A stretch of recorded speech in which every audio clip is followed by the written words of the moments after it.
tight-knit New York neighborhood wiped out by a fire that raged through the night.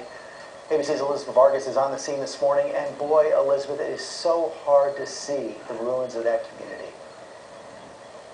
It sure is, George, and both Mayor Bloomberg and Senator Charles Schumer, who were out here yesterday afternoon, told me that behind me, they haven't seen anything like this since the bombing of London after World War II. They are now calling this fire here in Breezy Point the worst fire in New York City history in terms of destruction.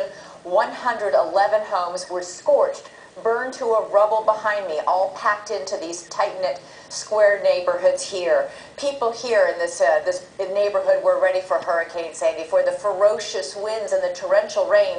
They were not prepared for this. ABC News was in Breezy Point writing out the fury of Sandy when the wind and the water gave way to this. Oh my God. That's fire. Well, there's nowhere else to go. Fire, homes engulfed in flames spreading quickly.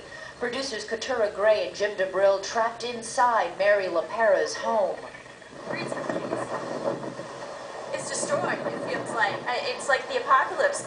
Fire hydrants were submerged by rising floodwaters. Fire engines stranded helplessly blocks away. We have water on one side of the house. We've got a ton of water in the back side of the house. We're basically a little island right here. And we have a fire that is inevitably going to get closer because of all of the winds. For the next few hours, in complete darkness, a full-scale evacuation unfolds. By morning, more than 100 homes were burned, nothing left. We accompany the evacuees on a truck, holding their breath as they head back for the first time since the storm hit. Where was your home? We met Michael Quinn, whose home was destroyed in the fire. The tile over here, that was the tile from the kitchen. Right there, that? The multicolored blue. Uh-huh. Joanne Colella has lived here for 15 years. Her first floor has completely flooded. This is right up to the very top step.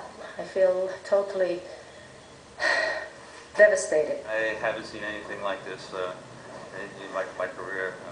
The only thing that came close to this was 9/11. This community has seen more than its share of tragedy. 29 of their own killed on 9/11.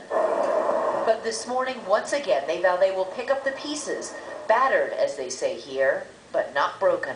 It's a very strong community, and they'll rebuild, they'll come back.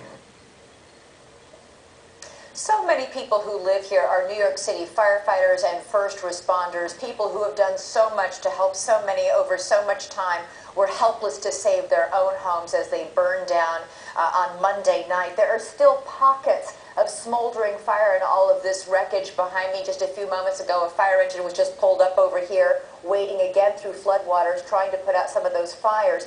But if you look over my shoulder over here, George and Amy, straight through to there is the ocean. That's the Atlantic Ocean there. Usually there would be rows and rows, blocks and blocks of homes. This morning, a straight shot through to the ocean.